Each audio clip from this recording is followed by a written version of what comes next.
The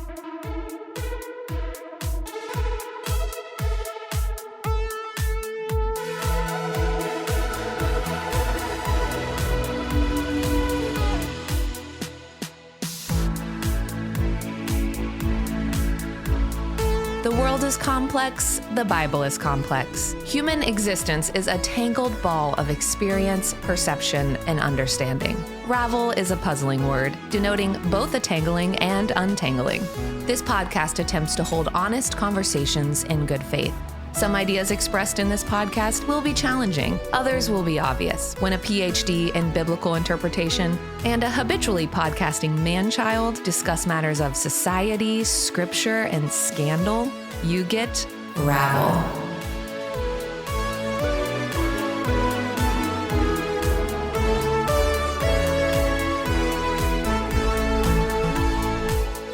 Ho, ho, ho! You're listening to Ravel and Razzle Dazzle. I'm your best buddy, Basil. And as always, I've got the cheerful, the jolly, and the very merry Dr. Christopher Ryan Gates. How are you this festive season, Doctor? Oh, man.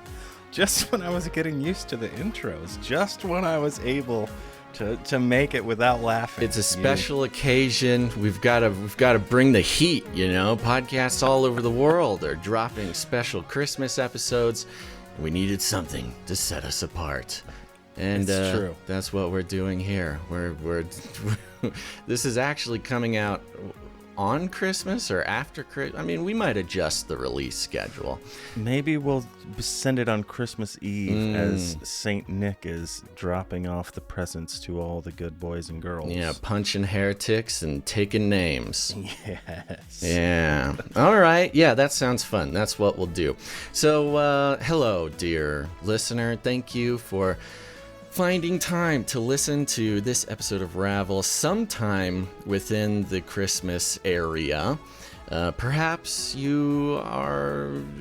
is Christmas Eve and you are falling asleep the night before and anticipating the magic of Christmas morning, and you turned on this podcast to fall asleep to.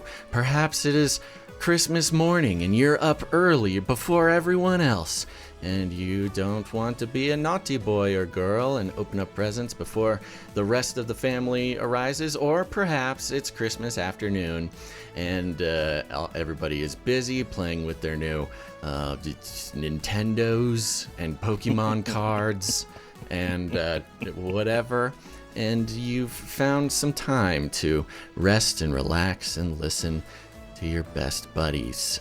Or perhaps it's Christmas night and Christmas dinner has completed and you're full and you're tired and you're just tired of Christmas. And here we are to let you know that you are still within the icy grips of the winter solstice and the surrounding celebrations. But today, we're very excited that Ravel ruins Christmas. Dun, dun, dun. We're getting pretty good at ruining things. Yeah, it's become kind of a thing, kind of a theme. It's here, fun. We're so punk rock, man. It's crazy. Destroy everything. We're deconstructionists ourselves. Oh, no. Destroy it all. Yeah, so here's the thing. There's a lot to say about Christmas. There's a lot to do about Christmas. And there's all sorts of, things to relish in, the pieces of knowledge. Surely your atheist family members or your rebellious teens have shared with you facts and figures about how Christmas was stolen from the pagans and, the Christians manipulated it. Of course, we'll talk a little bit about that.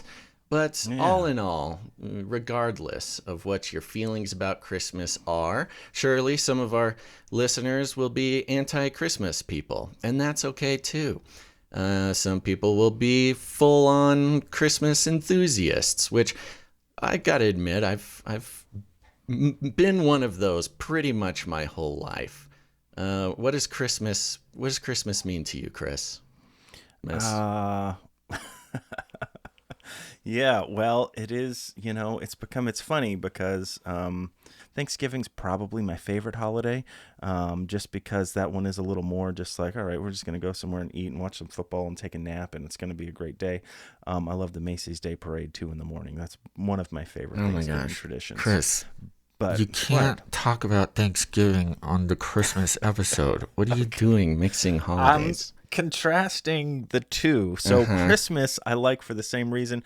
Cold weather, even though we're here in Florida, it gets down to like 60. So it's kind of cold. Although I think we're expecting somewhere in the 70s for Christmas this year. Either way, Fun. the weather, getting together with the family, just enjoying each other's company and that sort of thing, like that really is what it's been about for me. But then, of course, there is the reflection of thinking about the miracle of God coming to earth, the incarnation, God being with us, Emmanuel, that whole idea. And there is something very wonderful about it.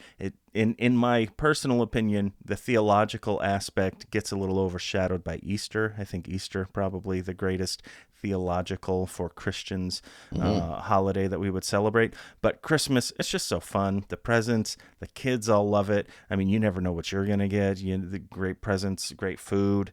Now we have it's the football and magic. things like that on Christmas too. So it's fun. But I really mostly enjoy spending time with my family. It's just a great opportunity to get together with everybody. Yeah. Usually everybody's pretty relaxed. You're not too afraid of the theological implications on your eternal salvation. Generally supporting not. the corporate consumerist holiday stolen from the Catholics, stolen from the pagans, stolen from the animals. Yeah. I don't know where that was going, but well, that's good. That's good. There's a very level-headed idea of Christmas that you have there, Chris. Yeah. My being an adult for Christmas is different. It's different. Now, when I was raised very Christmas-centric family, my grandmother was... I mean, there was... Let me first say, I legitimately believed in Santa Claus for way too long. For way too long. And when I say that, kids who are listening, I don't mean that, what you might be thinking. What I mean is that my grandmother did everything that is humanly possible to completely manifest Christmas in its most magical form every single year. She very much was a Mrs. Claus.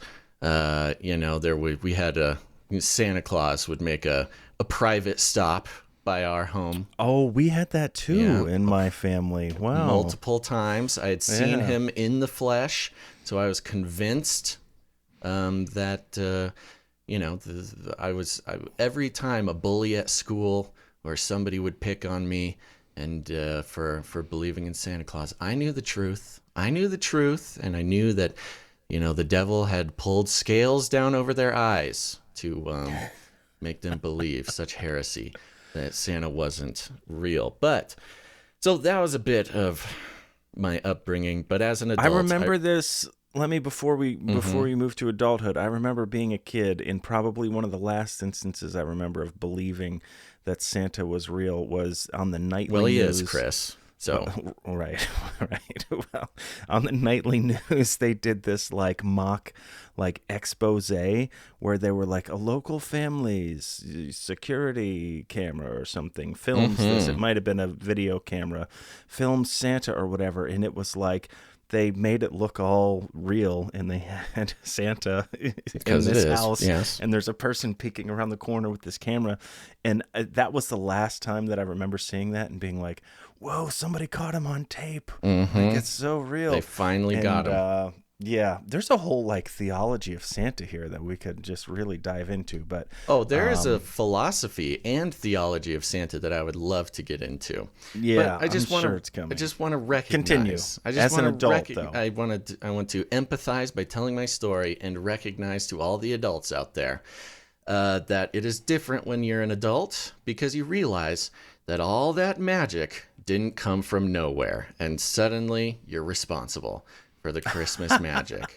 And It's the elf on the shelf thing now, right? The parents. I have not had that in my life personally, but it's a real that's certainly pain, I one hear, for the aspect of it. parents. There's a whole checklist of keeping the Christmas magic alive. And as an adult, you really have to make the decision to make it happen. And what I've heard is that it's much easier when you have children. You get to share in the, you get to share in the Christmas magic that exists. And of course, when I say magic here, I'm not talking about necessarily the very real occultic practices or magic with a K or anything like that. I'm saying the Christmas magic, you know, you know what I'm saying. And actually, interestingly enough, I was listening to a presentation by our buddy Dr. Peter Rollins recently, and he was giving a little presentation on Santa or just Christmas in general. But he was talking about how in adulthood, the magic of Christmas then gets transferred. The way to touch that magic, to feel that magic again as an adult, is to experience it through the lives of your children or children around you. And looking back, I can see how that's how my grandma made it happen, man.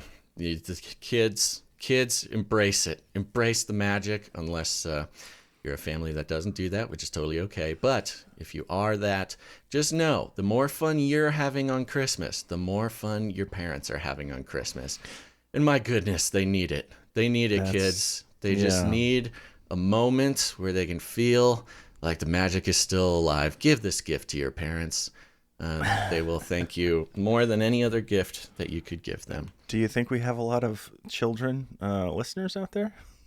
Yeah, we're huge in the pre-K scene. You know, kids these days, they're very technologically advanced. It's true. They all got iPhones. They all got podcast apps. They're definitely listening. I bet the episode with Rollins was huge with the 6-year-old demographic. Actually, they were probably big into that. Yeah, first and second graders, they love Peter. They love Peter Rollins's work. It's just something about this new generation. They can't get enough of the sort of languid Irish philosophers. And it's funny as you're talking about kids, though, because I not yet a parent, though we do have my nephew has been living with us for a little while here, but will soon be a parent, and then you have to start raising a child, and then you have to make that decision about, like, do we lie to our son for however many years. I don't know what you would lie to him about. Santa Claus is real and Christmas magic is forever. Right. But yes, I understand what right. Yeah. And then, it causes, I don't know, there's like a big question about whether or not that's causing distrust. And then, of course, as we were talking about the philosophy and theology of Santa, all of those things, do you, when you want them to believe in some other unseen benevolent force, namely being God, who the parallels between Santa and God are striking. We'll get into that. But then, does it undermine, your ability to speak truth into your child's life when you have, perpetrated some ruse for, Chris, for many years? It's just a thing I'm thinking about. I don't know what to do it's certainly with it. a struggle that lots of parents are dealing with, but as Peter Rollins would tell us, sometimes lies can tell the boldest truths. I don't know if he's ever said that or he would say that, but it just seems like something an Irish philosopher would say. So, okay, that was great. That was a good 15 minutes of intro. We nailed it. We hope it's lifted your spirits, dear listener. And now it's time to ruin Christmas. And in the spirit of ruining Christmas, Christmas, December 25th, is actually a very important anniversary for you and I, Christopher. Did you know this? Yeah. It just recently came to our knowledge. Yes, it was, Christmas Day, December 25th, in the year 2020, in the depths of a global pandemic, we received a review on this podcast, on Apple Podcasts, on Christmas. I wish there was a timestamp because I really want to know if this came in, in the morning or in the afternoon, or, the timing on Christmas Day could explain a lot of this. But December 25th, 2020, in the ravaging clutches of a global pandemic, on the day that we're all grasping for some semblance of joy and thankfulness in this world, we received a review on Apple Podcasts, and it reads like this. It was a 1-star review on Christmas Day, Christopher. We received a 1-star. Yes. It's not very benevolent. No, this is what it is. A 1-star review. Now, keep in mind, December 2020, we had not started posting this podcast. In fact, it was in the direct middle of the time from when we sort of, announced the podcast and when we actually started posting.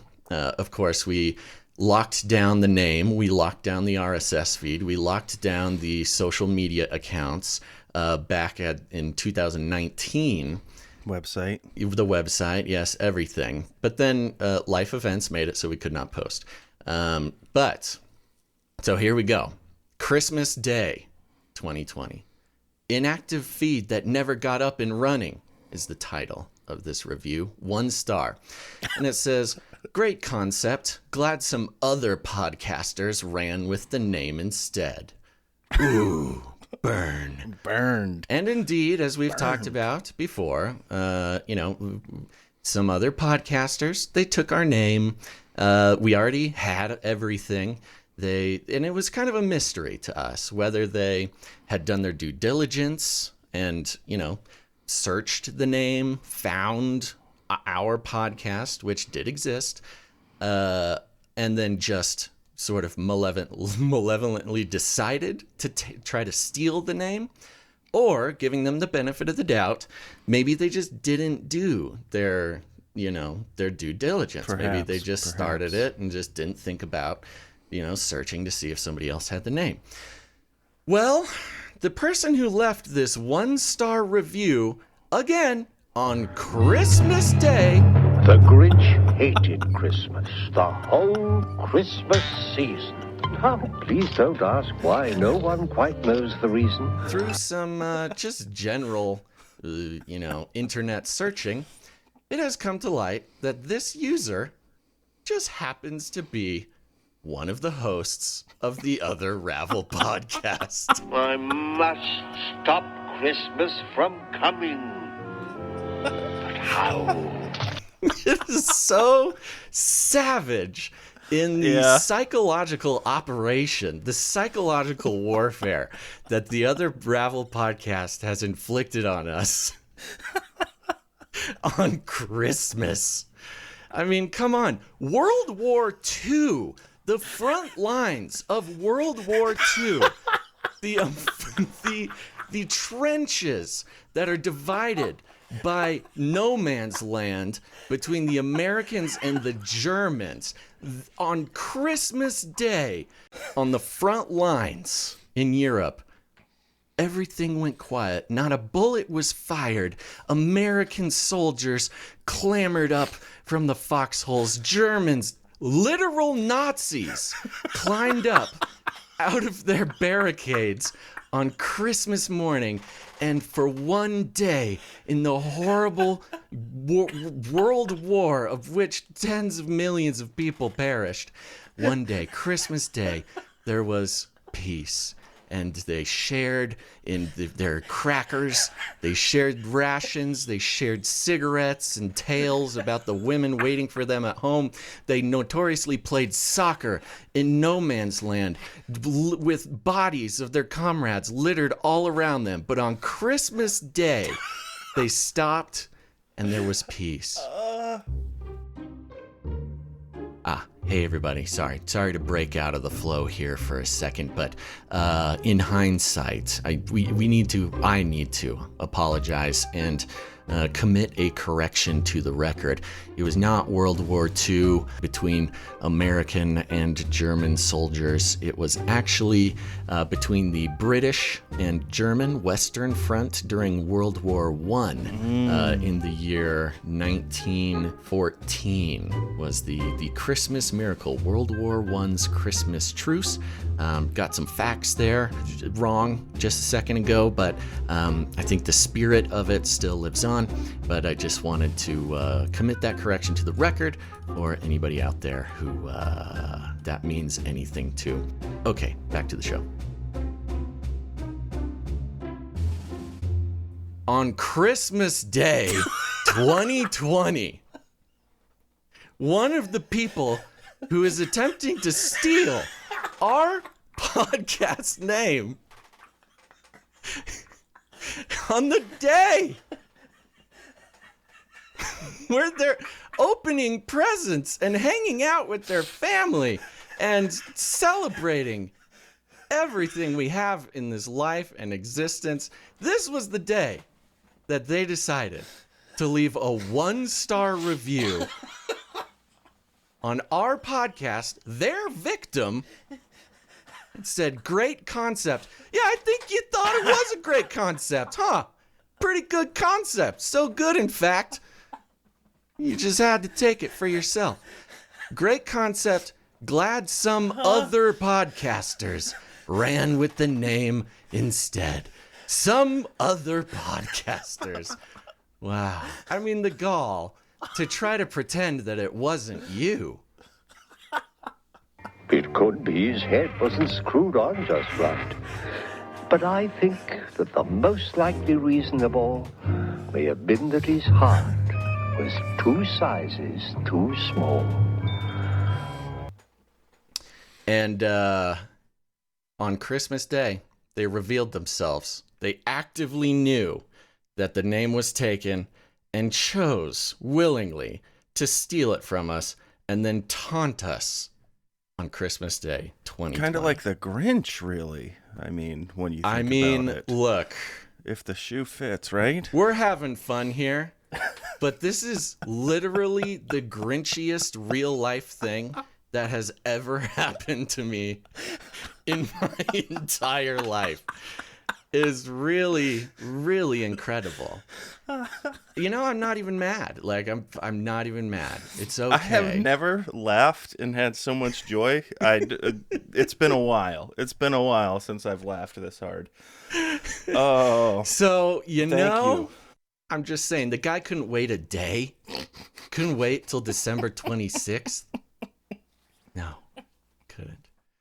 So, anyways, you know, in the spirit of Christmas, other Ravel podcasts, even though you knew explicitly that you were stealing the name for the podcast, even though you explicitly stabbed us in the heart on December 25th, Christmas Day 2020, again in the middle of a global pandemic while we're all just trying to survive, even though all these things, you know,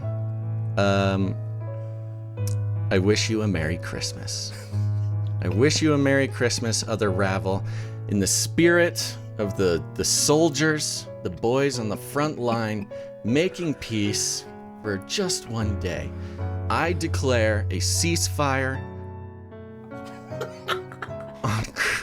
for one day, December 25th, 2021. On this day, we'll make peace. But starting tomorrow morning, other Ravel, the gloves are off. By the way, I don't think they listen to this. I mean, maybe they do. They left a review. Maybe they listen to the show. But if you do listen, I just want you to know, Merry Christmas. It's okay. We have actively had to tie the hands of many fans who have, I wouldn't say threatened, postulated, they've floated the idea of, just being nasty about it. And we don't want anybody to be nasty, okay? No, we're don't. Not trying to get. We're not trying to be nasty. We continue to say, don't be mean to other Ravel. In fact, I hope someday we can talk to them, and have a real conversation, because it would really be very fascinating to get their take on the whole situation. Who knows? Maybe someday we'll do that. If not, it's okay. But today, Merry Christmas, other Ravel. And a Happy New Year. And I'm sorry I said mean things about your logo. I do apologize for that. Okay. Oh, boy. Now, speaking of December 25th, Chris, this is the day that we currently celebrate Christmas. And just getting into, on the topic of ruining Christmas, this is one of the sort of most easily accessible refutations to the current American celebration of the day. And I'm wondering what you have to say about that. I'm still catching my breath. That was, thank you for the Christmas joy. That was hilarious. Peace among men, goodwill, peace on earth, goodwill among men. Yes, for one day, for today. For one day. Mm-hmm. So by December the way, 20... when I said we have sort of tied the hands of some of our listeners who are ready to go to war, it does not feel like the other Ravel has done the same. We have certainly gotten some shots fired from somebody. I'm not saying anything. I have no way to prove that it's fans of the other Ravel who have left mean comments or mean reviews, except for the proven evidence that one of the hosts left a 1-star review and admitted to stealing the name. But other than that, we have no way of knowing. But I just want to know, continue to promote peace, this Ravel listener. Goodwill towards men. Mm-hmm. Yes, but on this special day, December and 25th. another thing. No, I'm just kidding. I'm sorry. Okay, we got to start this episode. Yes. December 25th, much like, I guess it's kind of helpful to look at the big picture of the thing, really, to start off. A lot of the sort of Christian celebrations that we do with our holidays, our holy days, people have noticed and have kind of seen the ties that are between some sorts of old pagan holidays and then our Christian observance of our holy days. You see a lot of that with Easter, all the things that surround Easter with bunnies and eggs and baskets and all that. And what does this have to do with the Lord's resurrection? Of course, the answer is nothing. And those things do have certain ties to holy days in pagan observance. But the same thing kind of happens with Christmas, and we're going to kind of start this whole episode talking about some of these pagan ties that may exist between Christmas and like the winter solstice or something like that. But the date is one of those things because most biblical scholars fairly well agree, the ones that I have read and engaged with on this matter, that no one really has any real clear idea about when Jesus was born. There's nothing in the text that really gives us any kind of indication about when he was born. There is one little bit where we could perhaps guess a season, because it says that the shepherds were out in the field keeping watch over their flocks by night. And some people would say that that is not something that would necessarily happen during the winter months, but then others would say that's kind of a broad speculation to make there.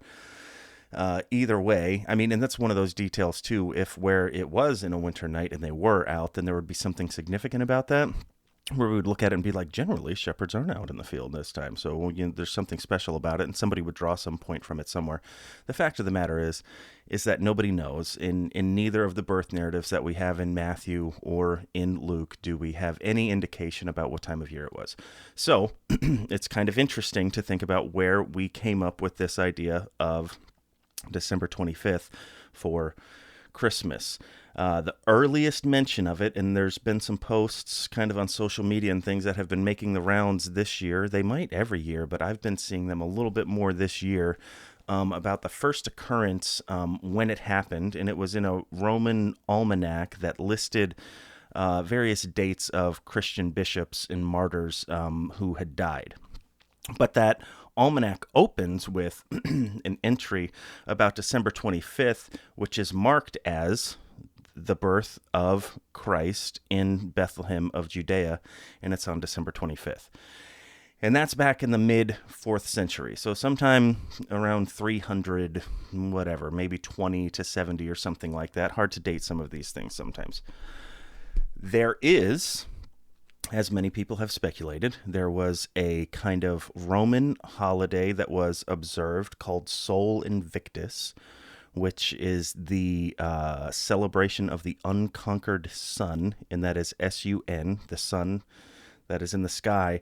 And that was observed in back before we have this entry in this almanac, sometime around 270, around there.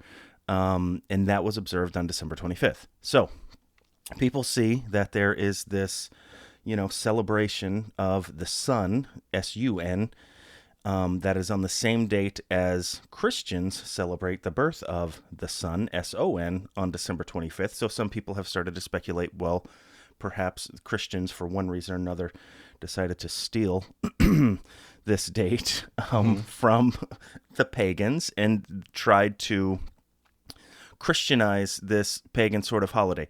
The fact of the matter is that there's nothing that really specifically attests to that in any of the writings of the church fathers that we have. We do have some writings, and in particular, there was one that I found from Ambrose, and he talks about and actually contrasts. He says that Christ, he describes him as the true sun, and he actually uses S-U-N there, who outshone the fallen gods of the old order. So there may be something in the fact that there is this overlap in these dates where the early Christian church may have decided to kind of reclaim this day for Christ, for God, and that the true sun is going to outshine this other sun, that even being the sun that stands in the sky. And of course, Christ's brightness in all of his glory would outshine that sun. What was the date range on the Roman, what is Saturnalia, right? That was the winter solstice thing, the Saturnalia. Yeah. Now, I'm curious, because first of all, in the context of a lot of the things we're going to be exploring as far as the roots of some of our Christian or Christmas traditions, rather, when we say, Christians may or may not have stolen or absorbed or, adjusted some pagan celebrations and rituals, we are talking about the Roman Catholic Church, correct? Yes. This is this is not, and that's something difficult for sort of Americans to keep in mind. Not difficult, but not something that we need to be reminded of with a lot of these middle history church actions. We're talking about the Roman Catholic Church, the first sort of institutionalized large organization centered around a Christian theology, as we can consider it now, but is the Roman Catholic Church, which, I think it's fair to say was a very powerful colonial and empirical force, which I think is going to become very important with a lot of what we talk about. So not only were they in a position to, as some sort of ruling authority in Rome at the time, were they in a position to adjust current holidays that Romans were already familiar with, but we'll see as the empire grew, that not just the Roman Empire, but the sort of influence of the Roman Catholic Church grew. We kind of see a trend in these sorts of things. Yeah, and that is a great point that you bring up. And that was that Roman Catholic Church, as kind of this what would become a global force, started under Constantine in the early 300s, and that's sometime right around the first mention that we see of Christmas being observed on December 25th. And essentially, Constantine became ruler of, for all intents and purposes, the Roman Empire, but they had large sway over the entire known world at this point. So his influence is going to spread from there throughout the whole world. That's sometime in the early 300s. And what kind of happened from there, a lot of the kind of parallels that you see between some of the observances in the Catholic Church in particular, and this being, again, the what we now know as the Roman Catholic Church, as opposed to what would be these early forms of Christianity, is you start to see all of these different sorts of deifications of, the saints, where these regular men, these church fathers and these different bishops, they are given sainthood, and then, people start praying to them, and you have a saint for everything. You have a saint for travel and a saint for Saint Christopher, one that I know. The name Christopher means the Christ bearer. So he is the one who carries Christ, and there was some lore within the church that at one point that Christopher showed up, and he of course wouldn't have had that name at the point. I don't know what his name would have been, and I think it was Mary and the infant Jesus and Joseph maybe were trying to cross this river on the way back to Nazareth after Jesus is born, and he carries Jesus across this this river, and then he becomes the patron saint of travel. So when you're traveling and you need safety, then you pray to the saint of safety, Saint Christopher, or wear one of those little necklaces. Right, the necklace, yeah. And then all of these sorts of things, which harkens to this kind of polytheistic sort of idea that people had in the past, where they had a god for agriculture, and a god for travel, and a god of the sky and the rain, and a god of all these different things. And there is something to be said about the fact that when all these people were entrenched in all of this paganism and this polytheism, Constantine comes in and he says the state religion is now going to be Christianity after his conversion experience, and to appease all of the people, you can keep your same celebrations, you can keep your same holidays, you can even keep your same gods, all these different gods. We're not going to call them gods, we'll just call them saints, and if you want to pray to them, you can pray to them, but pray to them by this name. And then they start kind of Christianizing all of these things. Yeah. There is a certain argument to be made there, as far as when it comes to the idea of December 25th being Christmas, and that being tied to, the Sol Invictus. It goes back even a little bit further before the time of Constantine, when some of the church fathers started speculating about dates. So the one date that we can be a little more certain of is the date of Jesus' crucifixion, because it falls on a Passover. It falls on what would have been on the Jewish calendar, Nisan 14, which would have then translated to the Gregorian calendar to be sometime around March 25th. It was held for one reason or another, and I don't know who believed this to be true or entirely where this started, but they believed that Jesus was actually crucified on the same day that he was conceived. So if Jesus was crucified on March 25th and he was conceived on March 25th, where then does his that date come of from? birth Is that would, you're just saying I'm not somebody, entirely sure. Somebody mentioned that once.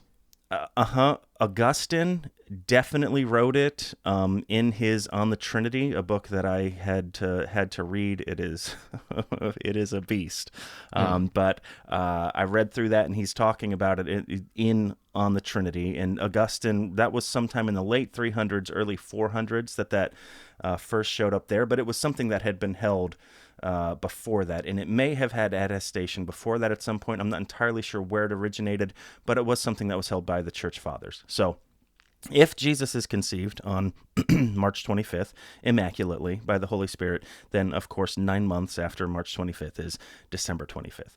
Now, I don't know where all that tradition came from. I don't know who figured out those numbers. It was something that some people had thought about. The church fathers were very mystical in their understanding. They had a lot of allegorical interpretations of all of the texts of Scripture. They got a little bit out there in some of the stuff that they were kind of believing and preaching and proclaiming about about Jesus and about the text of Scripture, but this was one of the things. So there is a certain line of argument also that says that December 25th has actually origins in the church before there's any tie to any kind of paganism. So Interesting. there is that argument too. Nobody knows, as best as I have ever been able to read and engage with any of these other very brilliant people. I will tell you one thing, that chronology, that dates and all of those sorts of things, general dates you have to have some conception of to be able to do any kind of biblical studies. But when you start getting into specifics and chronology and dates for the Exodus and all of these different kinds of things, it's not my forte. I don't like to get into dates. I don't like numbers. I don't like all of that stuff. I like words and ideas and concepts. But when it starts to get into the minutia of all these dates, it's a stretch for me to even be talking about this right now. So you're all very welcome.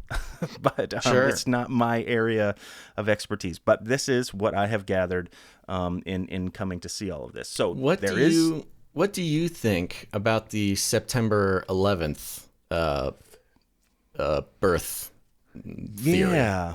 So this kind of ties into another area of study, which is very interesting, something that kind of made its rounds in Christian kind of, maybe not, I wouldn't say pop culture, but in like a subculture of Christianity for a little while. There was this documentary, perhaps you've seen it. I think it came out in 2007, sometime there in the mid 2000s. Was that how you refer to them? I don't know. 2000, in the aughts of the 2000s, sometime around there. But it was called The Star of Bethlehem. Did you ever see this? I did not see it, no, but I'm familiar with the concept, I think. Yeah, so it was a documentary that this gentleman put together I found it to be quite fascinating, and it has to do with this guy. His name was, I have it pulled up here, Rick Larson. And he put together this documentary, and the way that the story goes was he's trying to create a nativity scene in front of his house for Christmas. And then part of the nativity scene is always, we'll get to the nativity scene in a little bit, but part of the nativity scene is always this star. So he started to wonder, as he's trying to represent the star, like, what should the star look like? And he starts getting really like curious about this. And then he starts even like, well, not just what does it look like, but what was it? Was it a star? Was it a planet? Was it a comet? All of these different things, because something that you should know about the biblical authors, and this goes all the way back to the Old Testament and into the New Testament, is that anything that appeared in the sky was called a star. Besides the sun and besides the moon, two very distinct objects, and they get their own names, the sun and the moon, but everything else was a star. So that would include what we know of as stars, other, the same thing as our sun, but elsewhere, those sorts of things. It would also include any of the planets that we can observe from the Earth, so any of the planets in our own solar system, and a star could also be, that's why it's a shooting star, like a meteor or a comet or something like that. We call them shooting stars. Those also would have been stars. So anything that you see in the sky that's not a cloud or the sun or the moon is a star. So he starts wondering, well, I wonder what it was. He goes on this investigation, gets this software. It's called, I don't know what it was called, some kind of software that can recreate, because the sky it's like a clock, right? It's fixed.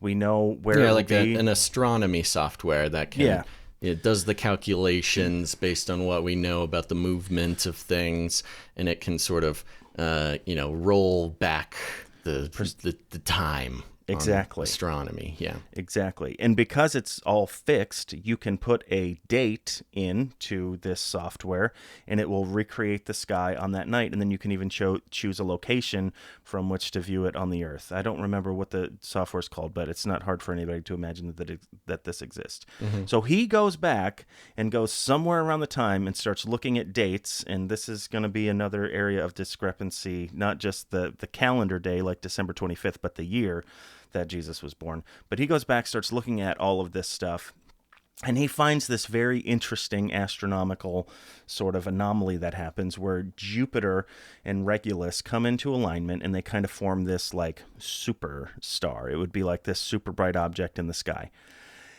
And this occurrence, he finds a way to suggest that it explains the movement of the star through the sky, because Jupiter would be a wandering star, right? So it is a planet. So that's actually going to move based on our, the observance of it from here on this moving platform that we're on, and the fact that it also moves in its own orbit. So it's going to move. So he kind of uses that as an explanation for how the star might move. Then as we're coming into this particular perspective of it, you have this thing called retrograde motion, where it's going to appear to stop and then kind of start moving the other way. So you have this very interesting movement that happens with Jupiter.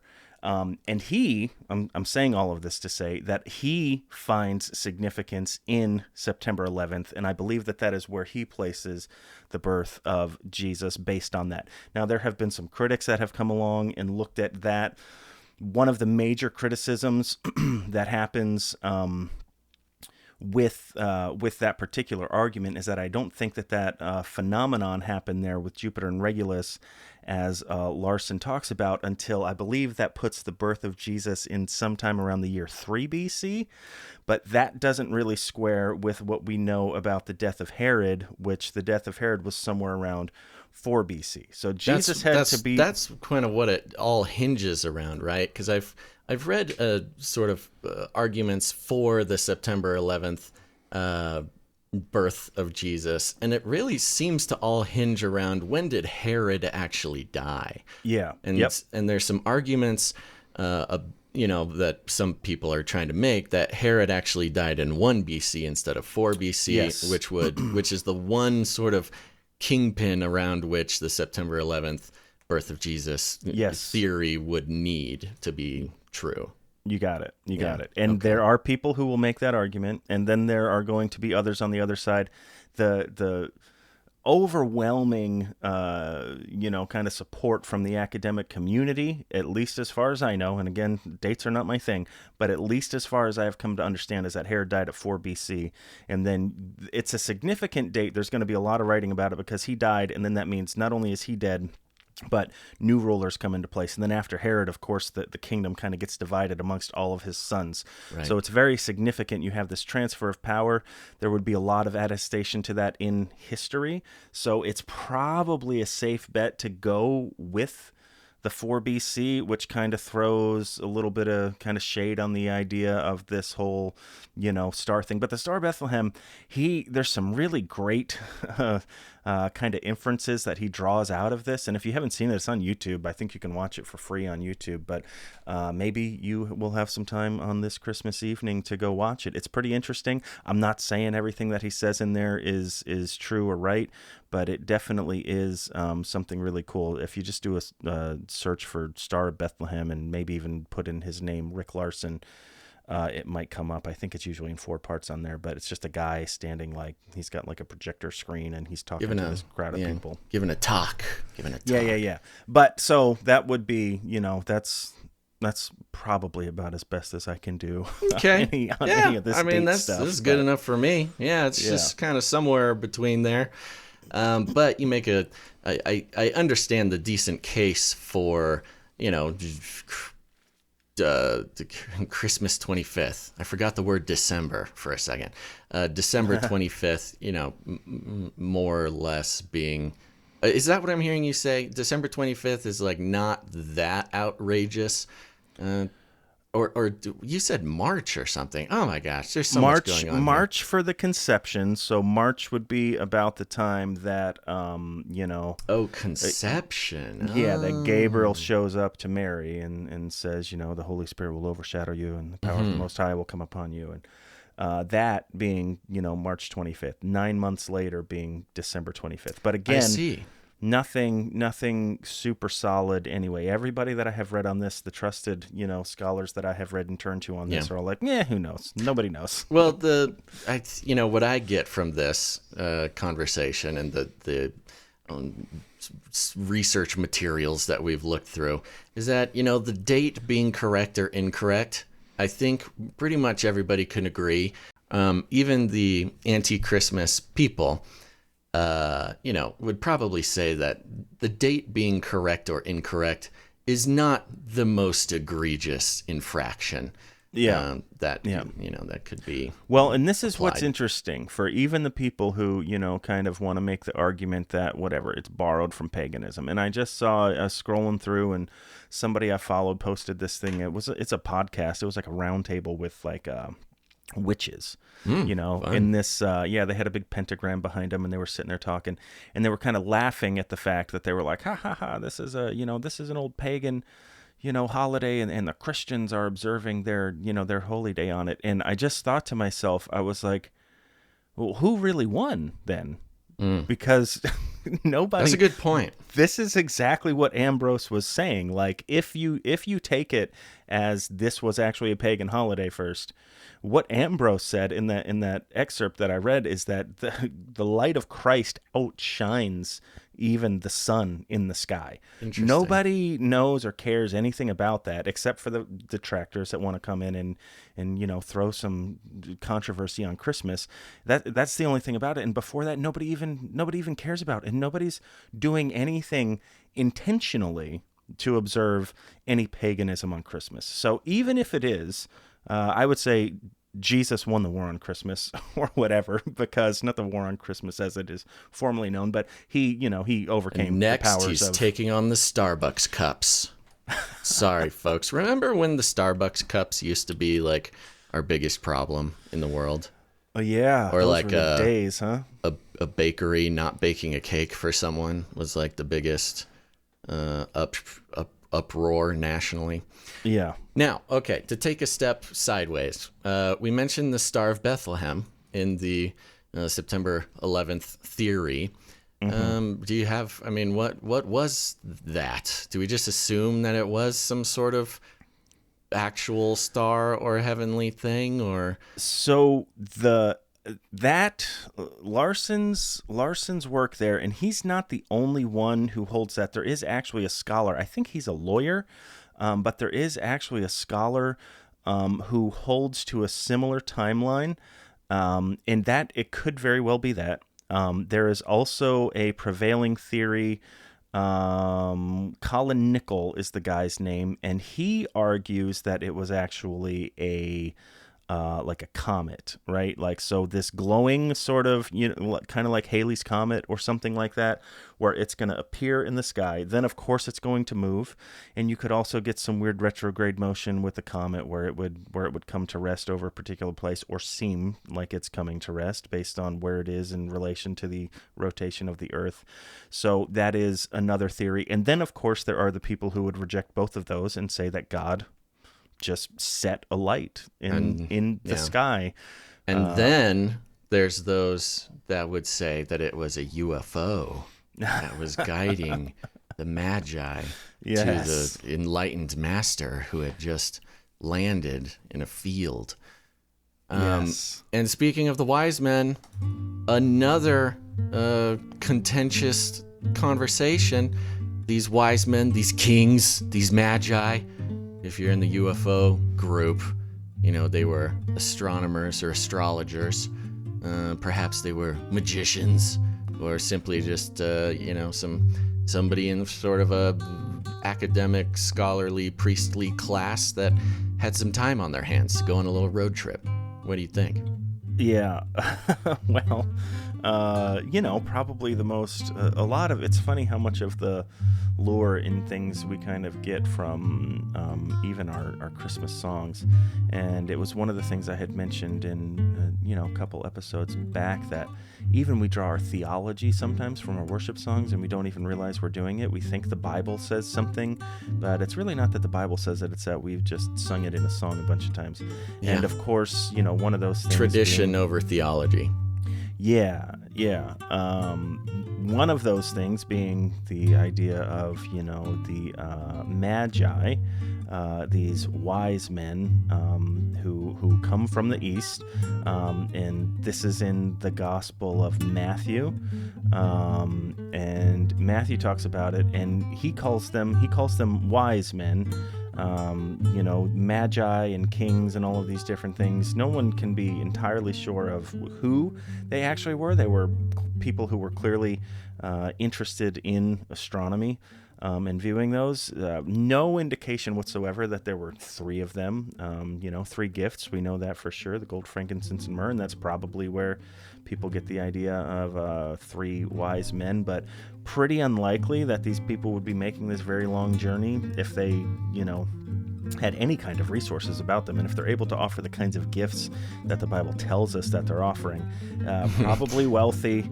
Yeah, in the nativity scenes, there's three of them, and they're each holding one little box. Yeah. One little box of gifts where, in reality, if they had the time and the resources to make this big, long trip, it was probably like wagons full of stuff, Yes, right? yes. And wouldn't that almost make Jesus certainly... like super rich right off the bat?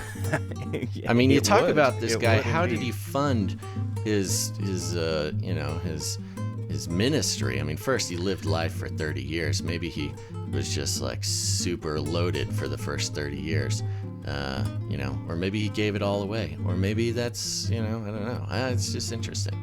Yeah, I wonder if Mary and Joseph didn't spend it before he even, they were like, Yeah, what gold? they put we it- don't what? Sorry, we spent your birthday present on Bitcoin, Jesus, and the market hasn't been great lately. You're gonna need to become a carpenter, learn some real discipline and a skill, because mommy and daddy blew the frankincense. Yeah.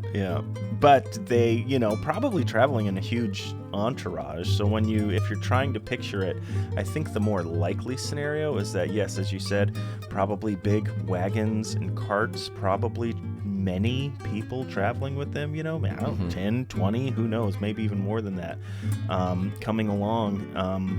The interesting thing is to think about where from the east, that they're coming from, because you have the Middle East, and then you have kind of like the Near East, and then you have the Far East over there.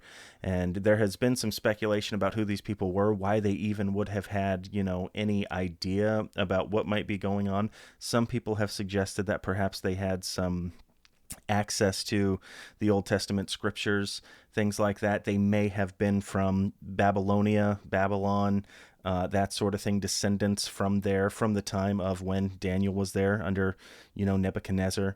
And very likely, after his conversion, some of these teachings and things start to come in, and though they didn't persist there forever, may have spread throughout. So you may have some people who are over there in that region that have at least knowledge of the Old Testament writings, some of these different prophecies, talking about Bethlehem, those sorts of things, looking over in that direction, kind of seeing this anomaly, putting the pieces together. It's really hard to say. There definitely is something magical about it, but one of the things that's really cool about the fact that they come is that this is kind of signaling already that the birth of this Savior, that he's not just the Savior of Israel, but he is the Savior of the world. He's the Savior of people from all areas of the world, and even in his birth, he's drawing people unto himself from these Gentile nations to come and be a part of what he's doing. So probably that's the biggest takeaway about the Magi for me. But yeah, as you're picturing them, maybe if you like to,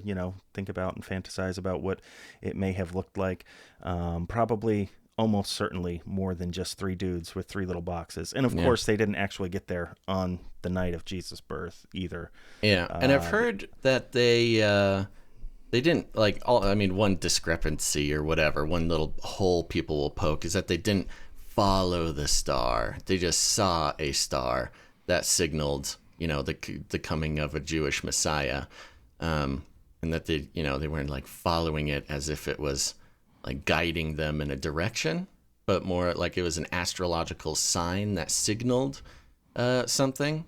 Yeah. Okay. Well, and that is probably poke some holes in the UFO theory. Yeah, and that is one of the things that lends a little bit, if they were, if these names that we have, Regulus, the star, regal, it comes from, the idea of kingly sort of, majesty. And then you have Jupiter, which is the largest kind of planetary body, and it is known as the king planet. So you have the king star and the king planet, and if something was happening with the two of those things, they may have made an inference something's going on with the king somewhere. nobody really knows. It's really hard to say.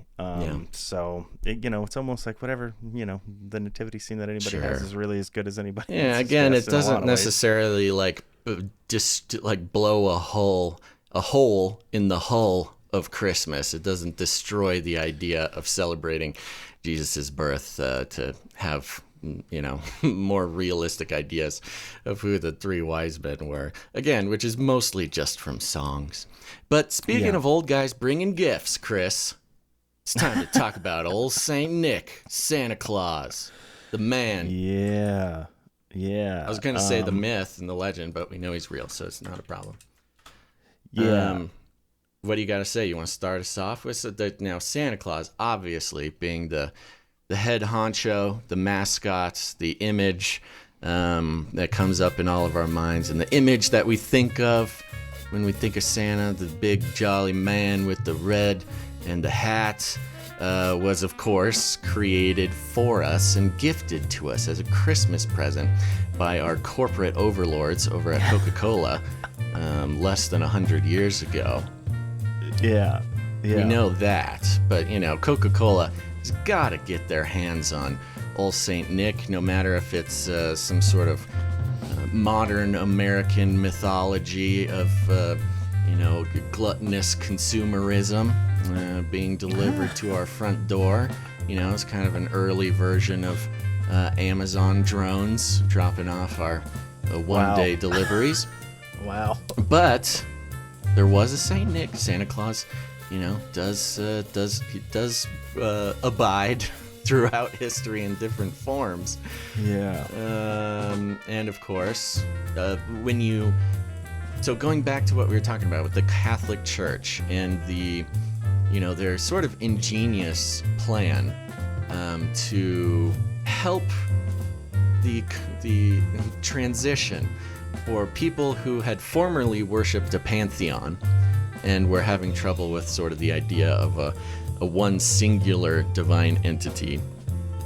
The Catholic Church, introduced the idea of praying to saints and giving them sort of a pantheon of saints to include in their worship practices, which, on sort of just on a general philosophical level, you think of what kind of system were the early Roman Catholics trying to create that would be the most effective and, acceptable, keep the empire together, their ingenious plan to sort of market Christianity in a way that was palatable, much like how Coca-Cola marketed Santa Claus in a way that was much more palatable for the new modern America. The Roman Catholics did sort of a similar thing, and one of these guys was old Saint Nick. Saint Nicholas. Do you know about this guy? What was his deal? I do. Just because we were talking about the roots to paganism, it's funny that we had both mentioned early on that we had, visits to our homes, by Santa. One of the things we may not have discussed on this show as of yet is that we are both of Norwegian descent, you and I. Indeed. We are both Vikings. And there is something. So it was my grandfather that the softest Vikings. The softest, most soft-handed friendliest, Vikings. Friendliest. Soft-handed. Yes. Haven't split one skull in my life. No so taste far. for blood here. No. Was it your grandfather that was it your Viking grandfather? This would be interesting if it was, or was it that dressed as Santa and came to your home? No, it was not. It was not him. Okay. No. It was my Viking grandfather, which is interesting. Actually, Chris. Now that Yeah. I'm thinking about it, it wasn't my direct Norwegian grandfather, but it was my other grandfather who represented old Saint Nick on those nights. And interestingly enough, that grandfather, somewhere in his name, in his full name, was Odin. Well, this is where I was going with this. Yeah, yeah. Hmm. So my 100% blooded grandfather, who came to the United States with his parents, he was not born here, but he came with his parents from Norway. The Ingebrigtsens, they were known Ooh, as that's when they good. got here. Landed over in New York. He grew up in the Brooklyn area. He was our Santa, and I just thought that was interesting. Yeah, about the connection with Odin. Do you want to talk about that? Yeah, well, again, going back to the Roman Catholic sort of, I don't even know what to call it, PR campaign for Christmas. Odin and his mighty horse was one of the influences, or at least one of the forms that was sort of attributed or connected to Santa Claus. And I'll just read this interesting little paragraph that I have in front of me here, because I could try to put it in my own words, but I'll just let this happen. This is from somewhere on the internet. Among early Germanic tribes, one of the major deities was Odin, the ruler of Asgard. A number of similarities exist between some of Odin's escapades and those of the figure who would become Santa Claus. Odin was often depicted as leading a hunting party through the skies, during which he rode his 8-legged horse, Sleipnir, in the 13th century poetic Edda. Sleipnir is described as being able to leap great distances, which some scholars have compared to the legends of Santa's reindeer. 8 legs, 8 reindeer, Odin was typically portrayed as an old man with a long white beard, much like Saint Nicholas himself. During the winter, children placed their boots near the chimney, filling them with carrots or straw as gift for Sleipnir. When Odin flew by, he rewarded the little ones by leaving gifts in their boots. In several Germanic countries, so we have like a combination of the stockings by the fireplace and leaving out cookies for Santa, originally as and carrots for the reindeer. I don't know, Chris, if you were aware of this, but I a never lot of cared people about the reindeer. A lot of people leave cookies for Santa, but you got to leave some carrots for the reindeer. And in return, you get some presents in your boots or your stockings. Yeah. Yeah. So, a lot of connections there. Odin, of course, was always represented by sort of an old wandering man in the lore. And, when you think about St. Nicholas, that was kind of his thing. He was an old wandering hooded man. And then, of course, you kind of put those two things together, you get Santa Claus. Yeah. Yeah, so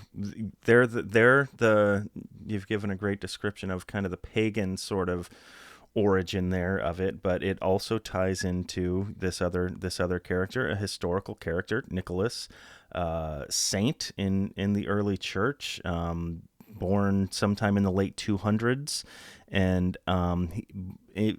as I understand it, to a wealthy family, had lots of money, and he had this spirit of benevolence where he would, as the stories go that surround him, he would go around and he would use some of the wealth that he had inherited from his family, and he would give gifts to some of the needy families around, and he would do it secretly. So he would go at night while folks were sleeping, and he would leave gifts for them, kind of at their doorstep, or I don't know, maybe drop them through the window down there. They probably didn't have chimneys, but he would secretly they had chimneys. Leave these gifts at night. So that is kind of the story of, we know of the actual Nicholas who became a saint in the church, but you had alluded to earlier, and this is in the annals of church history somewhere too, that Nicholas was at the first Council of Nicaea in 325 AD, a very important date for the church.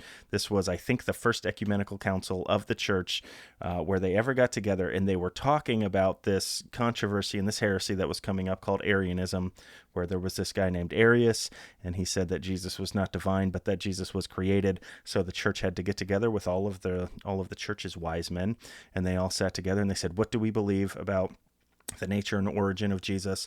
What do we believe about him? And they were settling this dispute against Arius, and they were saying, no, Jesus is not created. He is eternally begotten of God. And this is where these creeds, the Athanasian Creed came, or not the Nicene Creed. Athanasius was there, but Nicholas also was there. And as legend has it, in this council, Arius is making his declaration about how Jesus is not divine, and Nicholas, jolly old Saint Nick, walks up to Arius and either slaps or punches him directly in the face in the middle of this meeting of all of these. And you wonder why church Coca-Cola needed to rebrand. Yeah. It wasn't jolly old Saint Nick ho-ho-hoing around. It was Saint Nicholas punching heretics in the face in public. Which is the version of Santa that I like to think about. He shows up in heretics' houses and punches them while they're sleeping. You've been naughty. Yes. It's funny, though, because when you think about Santa, it is this kind of version of, he's this, mysterious, bearded man who lives, whatever, in the North Pole, but he's, omnipresent. He can presumably be everywhere all the time. He's omniscient. He seems to know everything about everyone. He is the moral arbiter, right? He's the one who decides who goes on the nice list or the naughty list. You're talking about Santa Claus, not the historical figure, St. Nicholas. Oh, right. Santa Claus. Yes, as we've come to know him. And then, of course, he, distributes either reward or, punishment, I suppose, for people's gifts. Although he rarely follows through with that coal thing. Yeah. I think, I think he's got a lot of grace. He's got a lot of grace and forgiveness for the naughty list, it seems. He's a universalist, I suppose. Apparently. Everyone makes it onto the nice list. But yeah, it's interesting to think about. But I suppose it's really what it kind of comes down to for a lot of people as they start thinking about these things, because there are certain ties to paganism. Well, we didn't even get to the last one. Let's save that thought until there's one more too. The ever controversial Christmas tree. Yeah, real quick, before we move too fast, I'm remembering I just had a flashback to a childhood memory. And I need to speak it out loud, and need to find, some sort of peace with this.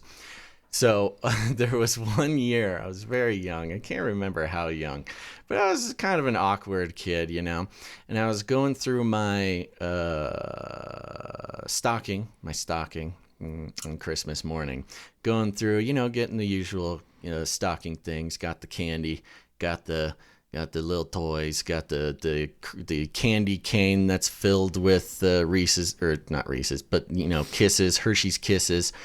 And then I pull out a little bag, a little sort of sackcloth bag, and on it says coal. And I thought to myself, oh no, it's finally happened. Oh no. And I remember that I was sort of very nervous about this. It impacted me very much because, of course, at the time I was fully bought in. I was, using Santa Claus as my sort of moral compass, and I had gotten a little bag of coal, and I remember hiding it, trying to not show anybody that I had got this little bag that says coal on it, because I didn't want anybody to know that I had been naughty. And it happened, and he finally followed through with that threat, Santa Claus did. And I remember kind of tucking it away underneath all the other things, hoping nobody had seen.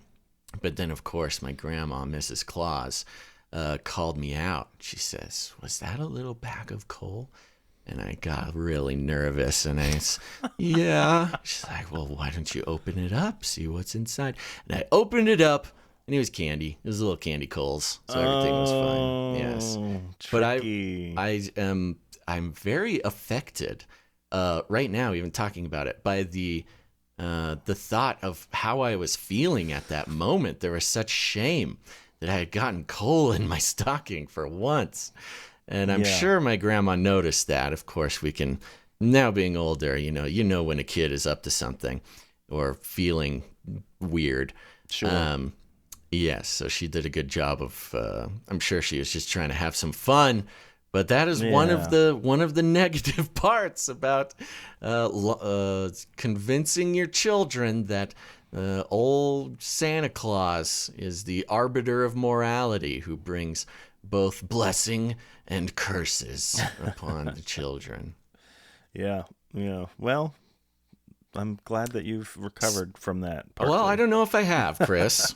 So this is something I'm working through just now. I thought maybe talking about it publicly would help me work through the trauma, and we'll see how that goes. We'll check in next Christmas. But there you go. So, I think it's okay. We mix some cute Christmas stories in with the academia here. Yes, I love to think about baby Basil. I noticed waking up with joy in your eyes. Yes, I noticed that you're not volunteering your own Cole story. It's because I don't have one. Are you also just filled with shame? On the nice list every single year. Wow, I mean, never... until my adulthood, and then then you're a naughty boy. At that point, my disbelief in Santa was enough to exclude his participation in my life. That's if you what don't happens believe in Santa. When you stop believing. He stops coming around. That's an interesting way to think about it, actually. It's just how it is. Great. Mm-hmm. Okay. Yeah, but how about where Santa puts all these presents? Just right under the old tree. Christmas tree. The old dead tree that we murder for no reason and then present in our homes like the taxidermied body of a hunted trophy animal, adorned with cheap plastic and Target stuff, ornaments. Oh man, yeah. And usually broken strings of lights. I have not had an unbroken string of lights on a Christmas tree in many years, and that's adulthood, folks. It is difficult. We have not gotten around to decorating our tree yet. It is in the house. I guess I gave it away for anyone wondering Heretic. If I practice all of this paganism. We do here. Oh geez. Yeah. So you seem very flippant about this, Chris, and I think you need to repent for not taking it seriously. You're talking as if pagan worship is accepted. Yeah, the thing is that I don't really care that much for a Christmas tree this year. As I had mentioned earlier, I think we have my nephew who is currently staying with us, and in the past, my wife and I, we haven't really necessarily gone to great lengths to get a tree or anything. I don't care that much about it. I think she likes even though I had said, Christmas gets a little bit busy for her at times and things like that. She does like the tradition of it at least, but it's just kind of something I'm whatever. My mom will have one. We're going to her house, for whatever, in the morning, and there'll be one there or whatever. But we got one because we have a kid here with us, so it's there. We got to put the lights on it. Haven't yet sorted through the big. Somehow it's always doesn't matter how I try to put them away every year. I try very hard to put them in nice individual. I've even Ziploc bagged them in the past. I didn't do that this last year. Now you're talking about ornaments? No, the lights. Oh, the lights. It's just a big ravel of lights. Deep.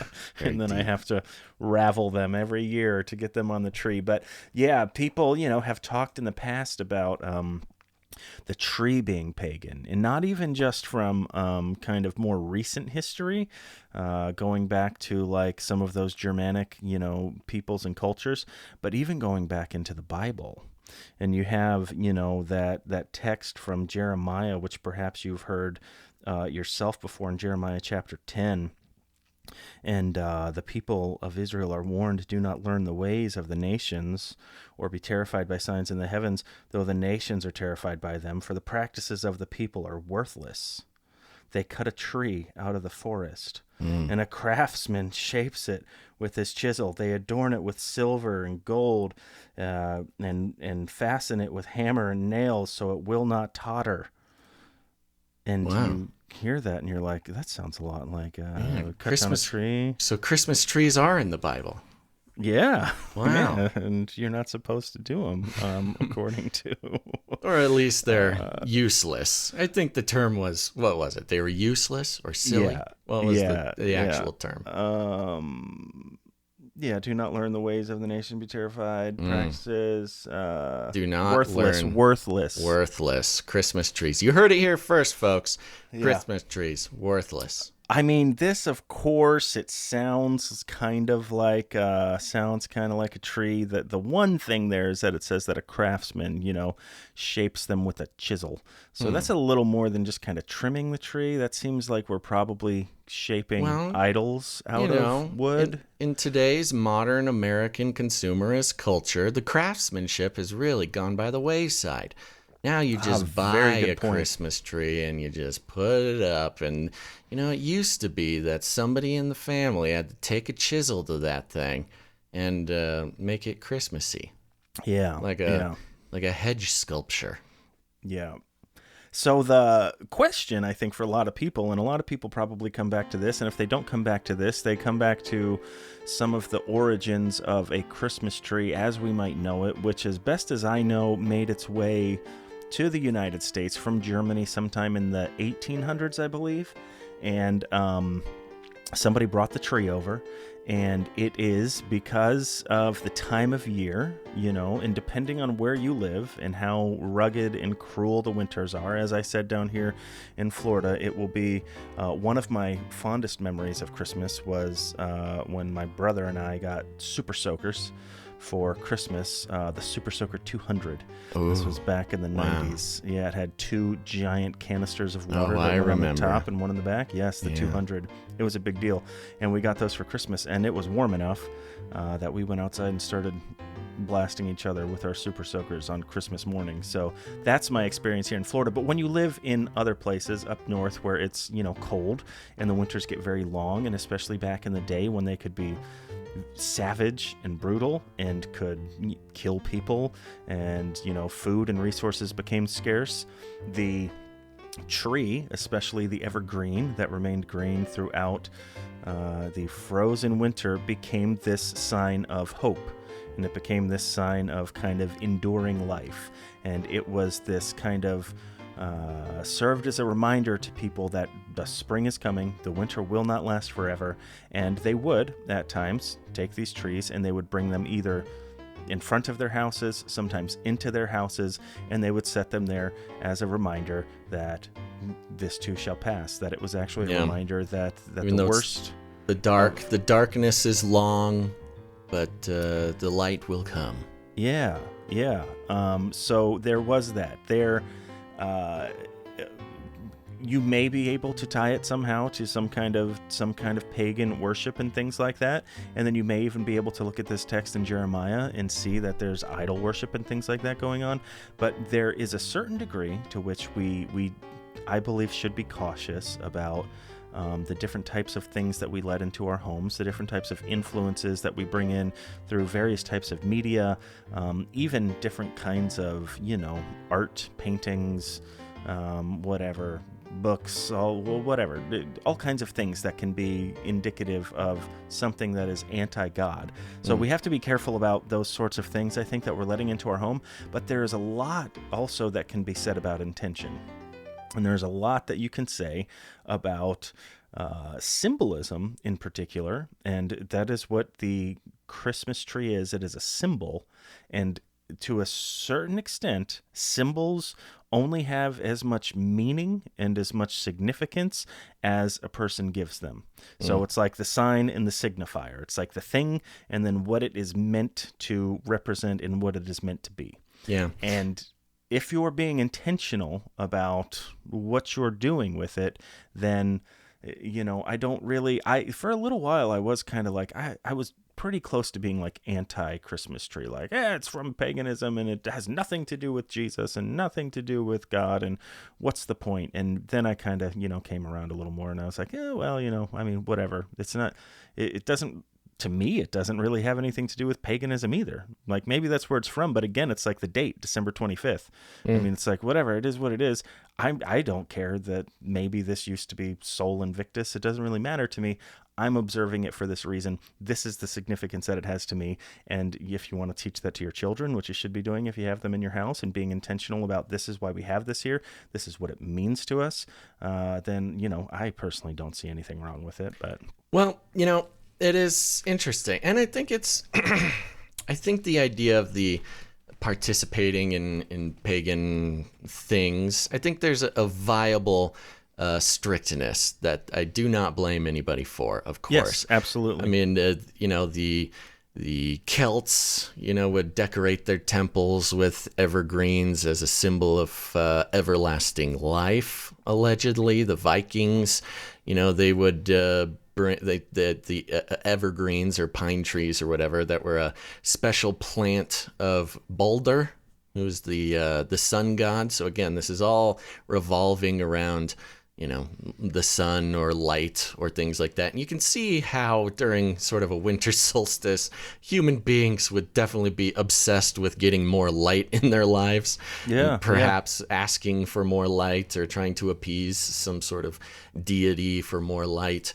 The evergreens were, I think, as you mentioned, also used by the Romans during Saturnalia. Mostly the concept of like leaving the branches around, which is a common sort of Christmas decoration. You leave the boughs, on as centerpieces or whatever on the hearth. Yeah. There's a lot of talk about the ancient Egyptians who worshipped Ra by bringing in the palm branches because they didn't have many evergreens in the area. I mean, it is a little bit of a stretch. Totally different kind of plant, but okay. So again, you have the sun god being sort of appeased during the darkest time of the year. So if nothing else, there really is this call to human beings that, hey, it's dark for a long time and we do not like this. And we want it to be opposite. And so, on one hand, it is sort of built into us. And then, of course, growing up in the American Protestant church, this was never told to me in the Pentecostal circles that I was raised in primarily. But I remember I went to a Calvary chapel for a little while. At Calvary chapel, I learned in Sunday school that the Christmas tree actually represented the cross, the tree on which Jesus was crucified and shined his light onto us. And I think that was I don't think there's any sort of, theological sources for that, but it was a nice way to sort of appease kids who didn't want to get in trouble for liking Christmas trees. Yeah. And so, yes, there's a couple angles to look at it, which is I totally understand the not wanting to participate in anything pagan, non-Christian, and of course citing the Bible like you did about bringing trees into the house and decorating them, and perhaps carving sort of like Odin's head in it or something would be problematic. But on the other hand, we are. There's something deep within human beings that around this time of year, there is such a craving for light to come back. And it's going back to the intention, it could just be a matter of who it is that we are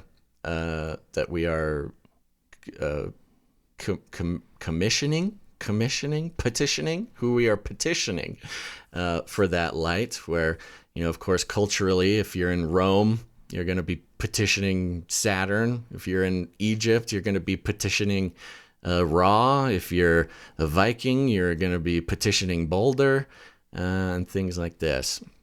So going back to your intention thing, if they can all petition somebody separate with a tree, no reason why we can't petition Jesus with our tree.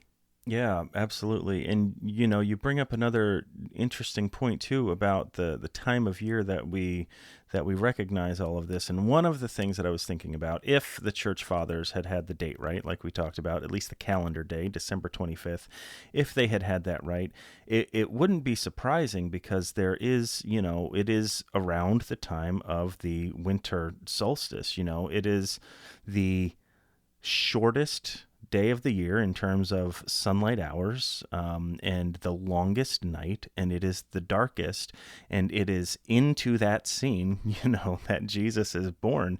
And that kind of, echoes that passage from Isaiah 9 where it says, into darkness has shone a great light. And you have even that scene kind of, depicted with the angels and with the shepherds out in the field, which we're making our way to. But the angels show up in this, this glory shining around them, and into this darkness there shines this great light. And I think that there may be something to that in this Christmas season. And if you look at the history of Israel, they were going through this time, the 400 years of silence after, the events in Malachi conclude. They don't hear any word from God, at least not a formal word that we have recorded and canonized, for 400 years. And it's been this very long night. It's been this very dark, cold night, and it is into that setting that Jesus comes. So it is another reason that even if we get the date wrong, nobody's ever going to know it for sure. I like the fact that it's happening on this very long night, on this very cold night, and this is where the hope starts to begin. And in the Jewish conception of time, you probably know, and a lot of our listeners too, I'm sure, that a day starts when the sun goes down.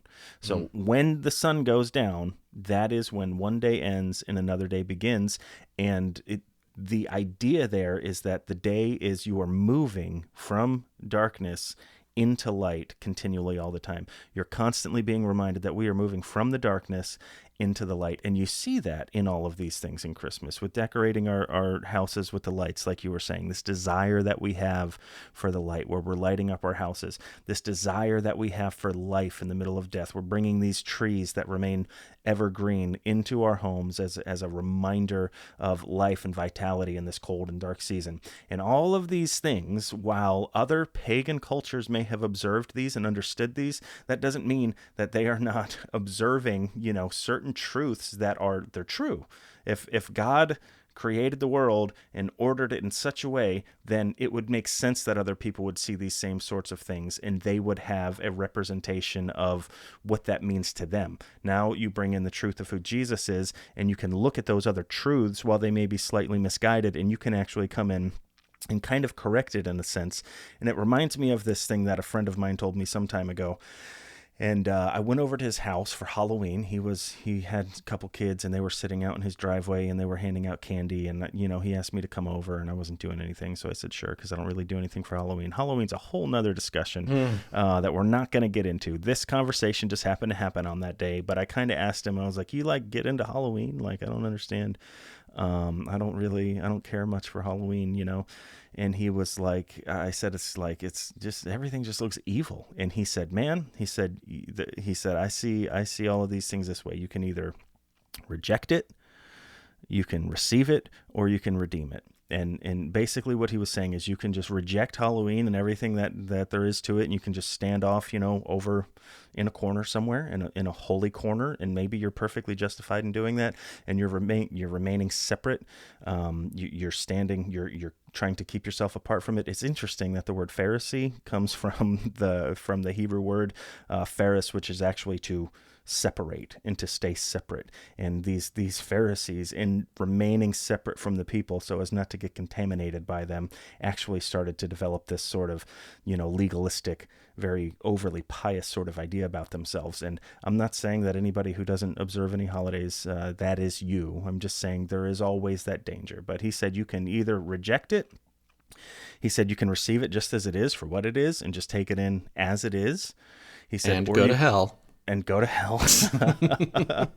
or he said you can redeem it, and you can find, the redeemable qualities and message that are in this thing. Halloween's a completely different, not touching that one right now. We'll do a Halloween special next year. But as far as Christmas goes, this is the way I see it. You can either reject all of these things and say these are pagan, this doesn't have anything to do with Jesus, and reject them all, and that's fine if you want to, and that's totally on you.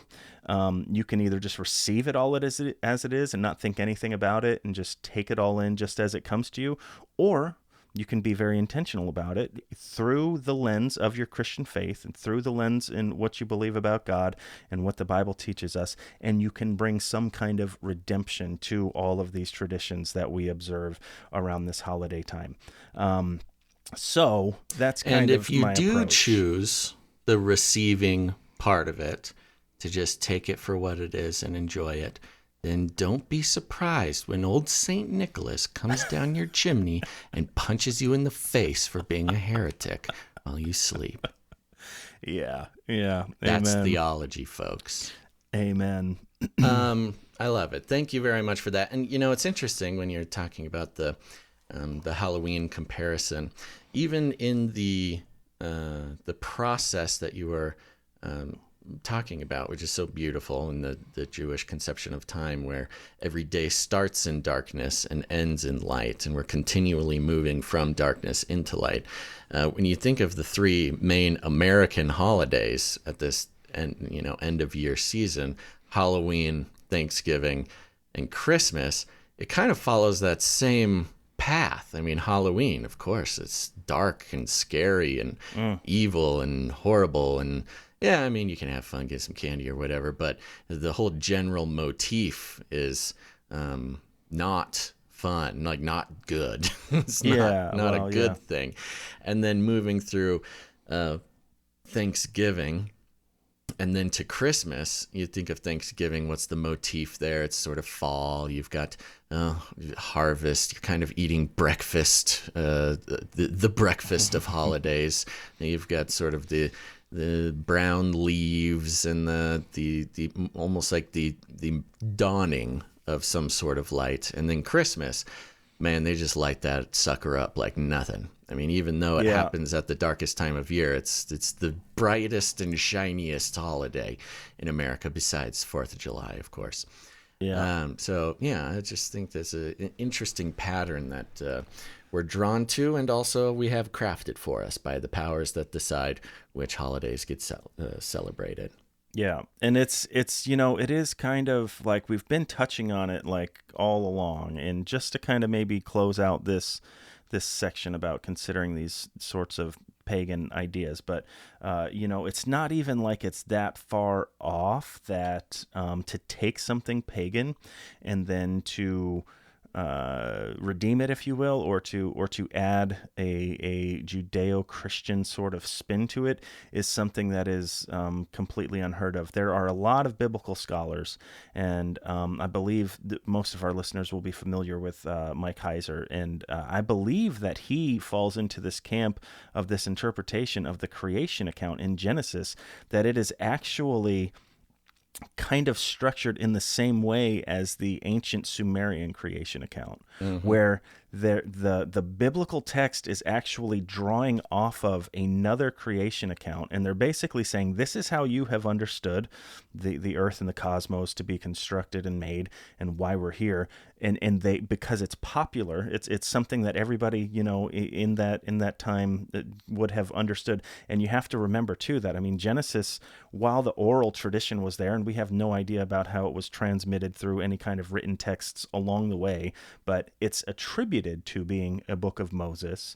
So Moses, the one most likely who put it in its final form, but certainly there were other creation accounts that were persisting around the people in those times. So they find when they look at these other creation accounts that they look pretty similar to this biblical one. So there's two ways to look at it. You also have this too with even the story of Joshua and the nation of Israel overtaking Jericho. It looks very similar to another ancient war scroll, this war text, where there are all of these parallels. So one of two things is happening there. You either have the Sumerians and these other cultures who have written these stories first, and then you have God kind of almost mocking them with his own account of it, with his own truth. Like, this is what you say happens, but then I'm going to tell the story in such a way where this is what's actually true, and you can't deny that I'm actually mocking you because of the similarities that are here.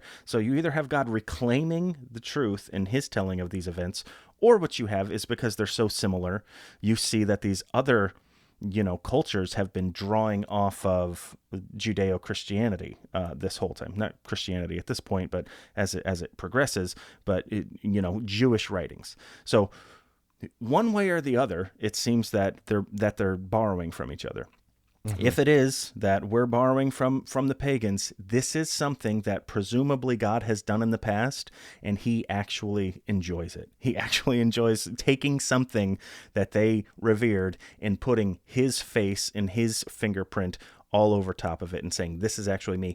Or the other way around, they've seen what God has written and what God has done, and then they're trying to pervert it in one way or the other. Yeah. Fact of the matter is, we've seen these types of parallels between what we believe to be true as Christians and as people who believe the Bible and paganism. So there is really the fact that there's all these parallels between it, I think, is not something that people need to be making so much of. I think it goes back to the intention of your heart and, where you're at and all these things. Now, obviously, that has a limit somewhere. You can't, sacrifice your firstborn child, to some other deity in the name of God. You mean you shouldn't sacrifice your firstborn child? Yes. Yeah. Well, I love that. Yes. And but anyway. I think that's about as good as we or possibly anyone else could do. Whether you are an anti-Christmas, pro-Christmas, Christmas agnostic, we hope that we didn't answer any questions for you, and that you follow the intentions of your heart led by God. And before we close this out, because we are nearing the end, Christopher, mm-hmm. I was going to ask you, do you have a favorite Christmas thing, maybe folklore or tradition or favorite aspect of Christmas that maybe, you'd like to share with the class? I don't necessarily think so. I mean, I I really do enjoy reading, the Christmas story, and kind of as the old kind of Charlie Brown Christmas, that where Linus reads that one. I believe, is it Linus or is it, who's the other guy? Is it Linus? It's probably Linus. He does most of the good stuff. Or he's the piano player. I think it's the smelly kid with always has the cloud. You've named 4 different characters now. I don't know. So which one is it? It's not Linus, the smelly kid who plays piano. I don't know who it is. I only know that it's my dad's favorite Christmas movie, I think, and we've watched it so many years. And just to hear the kid read it, but I love the story. And just to kind of add like one more of the kind of these, maybe a corrective. I don't mean to call it that, but there's this big misconception about like the place of Jesus' birth, right? So mm-hmm. That in Luke, it says, we get it translated that in Luke, oh gosh, where is it? 2 for sure. And then I think it's verse 7. I'm turning in my Bible right now to it. Verse 7. Well, starting in 6, while they were there, that is, in Bethlehem, the time came for the baby to be born. And she, Mary, gave birth to her firstborn, a son. She wrapped him in cloths and placed him in a manger, because there was no, in what my updated NIV, the most recent NIV translation has, is it says there was no guest room available for them. So there is, most people have heard there was no room for them in the inn. And this is a kind of teaching that's kind of made its rounds here. So this might not be any new information to anybody, but it is something that I think really it changes the way that I think about Jesus' birth. Because what you have happening is you have everybody having to go back to their hometown, right, for this census. They got to go. The Romans have told them to do it. They have no choice. They have to go. Mary's about to have this baby. They got to make this trek from Nazareth to Bethlehem, to Joseph's hometown. He gets there, and we have this idea that they get there and there's no place for them to stay, so instead they go into this stable with all these animals, and then Mary gives birth there, and then Jesus is born in this barn outside, under the open sky, and it's just them there until the shepherds show up, and then the wise men, depending on what you believe about that, but not the same night. But that's kind of the scene that we have. But it's completely, and really, if you just stop and think about it, it's ridiculous to think that they would not have a place to stay. It says that there was no, the Greek word that's used there could be translated as inn, but it also, and more often, that is not the word that's used for inn. It is a word that means guest room, or even can just mean a place to stay. How it got translated to inn is an entirely different discussion. But the fact of the matter is that if you're in a small town like Bethlehem, this very little town, there's almost certainly no reason for there to be an inn, because those would have probably existed only in larger towns and cities and things like that. Secondly, Joseph is returning to his hometown, right? It's the place where where his family is from. It's the place where he's probably going to know everybody. Right. And in that day and age, according to what we know about the culture in that time through social scientific studies, and what we even just know about ourselves at this time, is that if he showed up, he certainly has relatives there. There is no way he shows up to one of his relatives' house with his wife, who's 9 months pregnant, and says, "We need a place to stay," and they say, "Oh, sorry, just can't. There's no way in that culture that they would have refused him. What most likely happened was he got to a house, whichever relative he assumed that he could go stay with, his uncle, Naphtali or whoever it was, and shows up there and says, "Hey, it's me, Joseph." And he says, "Hey, it's so good to see you. I see that you have a wife here, and wow, you're about ready to have a kid." He said, "Your other cousins beat you here to the house, and they're all already in here. We can do our very best to make room, but we're pretty packed right now. Everybody is coming back to Bethlehem right now, and there's nowhere for you to be." Most likely, they were in some house, and there just wasn't room for them.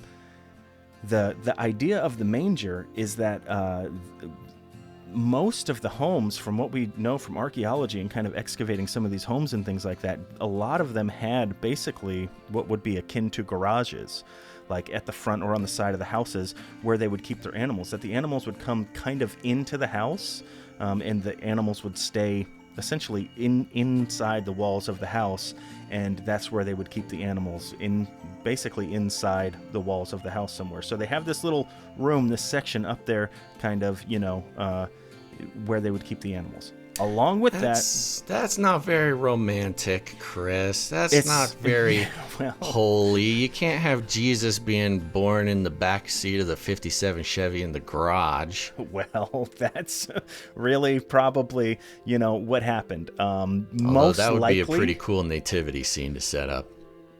Yeah. the modern nativity.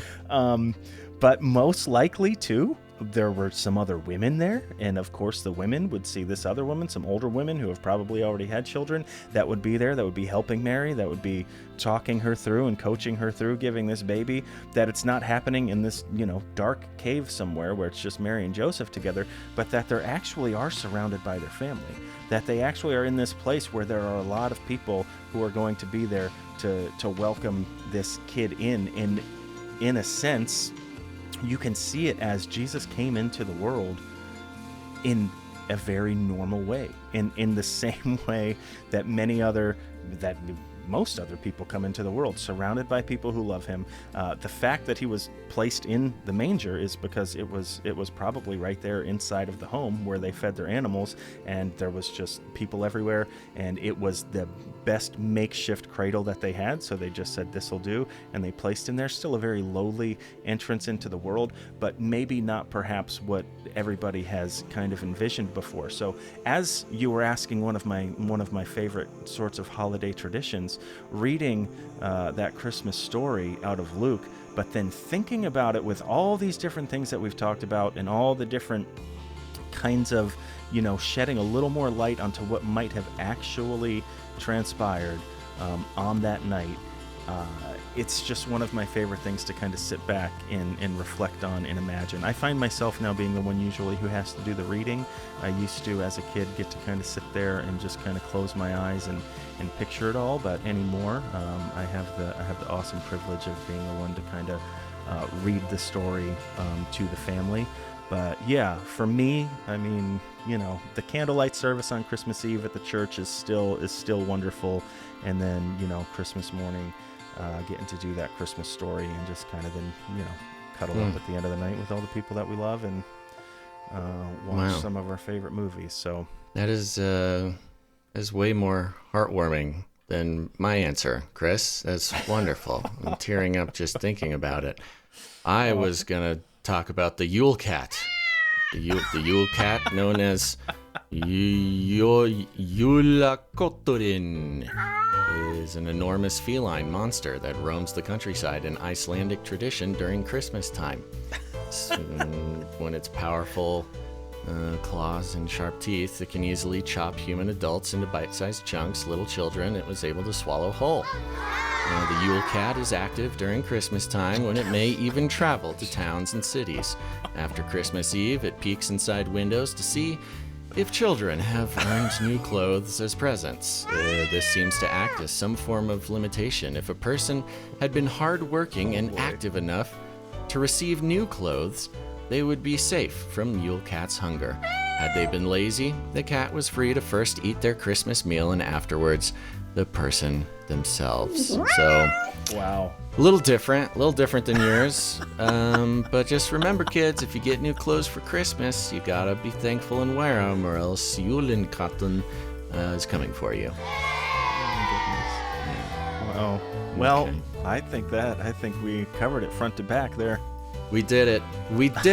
We ruined Christmas. Thank you, everybody, for listening to the show in this year and helping us start off strong. We really appreciate it. Remember, if you want to give Chris and I a Christmas miracle, you can leave us a rating and a review on Apple Podcasts. It's very helpful. Yeah. And you know what? We need to redeem last year's Christmas review, December 25th, 1 star. And you took the words right out of my mouth on that one. Yes, if you'd like to redeem the wounds of Christmas past, you can head to Apple Podcasts, leave a review, leave something that doesn't resemble last Christmas's review. But I think maybe I will end the show with one last reading, a Christmas reading, if I will, Chris, and then I'll let you take us out. Hold on, let me get the Christmas book here. Okay, turn to page. Here we go. There. Okay, this is a family tradition now, and it goes like this. Ho ho ho! Inactive feed that never got up and running. 1 star. Ho ho ho ho! Great concept. Glad some other podcasters ran with the name instead. Ho ho ho ho! Merry Christmas! Oh, Merry Christmas, everybody. And Merry Christmas, other Ravel podcast. Peace on earth and goodwill to men. Amen. And Godspeed.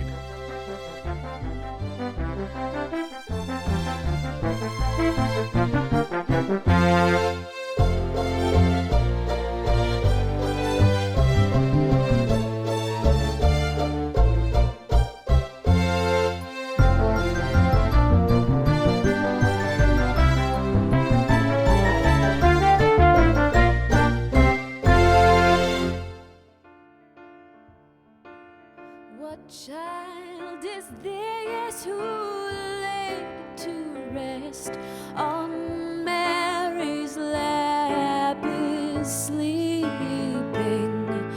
whom angels greet with anthems sweet, while shepherds watch are keeping. This is Christ the King, whom shepherds guard and whom angels sing. Haste, haste to bring him, Lord, the babe, the Son of Mary.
So bring him incense, gold and myrrh.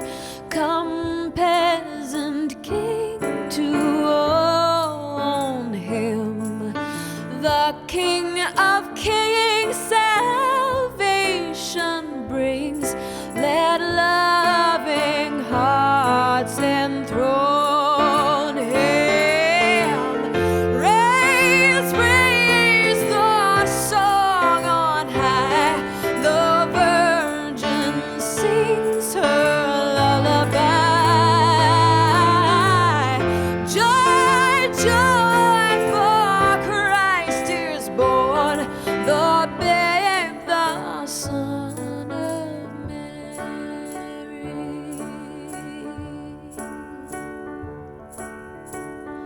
La la la la la la la la la la la. What child is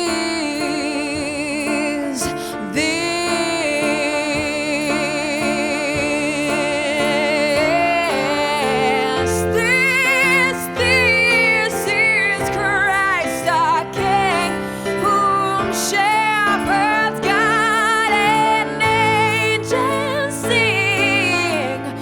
Joy, joy, for Christ is born.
shepherds, why this jubilee? Why your joyous strains prolong? What the gladsome tidings be, which inspire your heavenly song? Come to Bethlehem and see Him whose birth the angels sing. Come adore on bended knee Christ the Lord, the newborn King. Gloria, Gloria, Gloria. Gloria, Gloria, Gloria. Gloria, Gloria,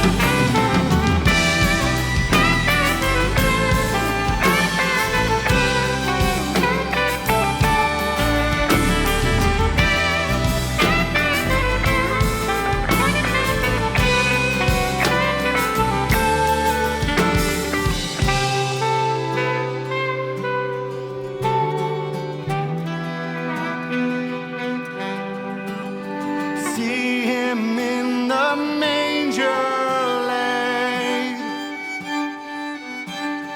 whom the choirs of angels praise. Mary, Joseph, lend your aid, while I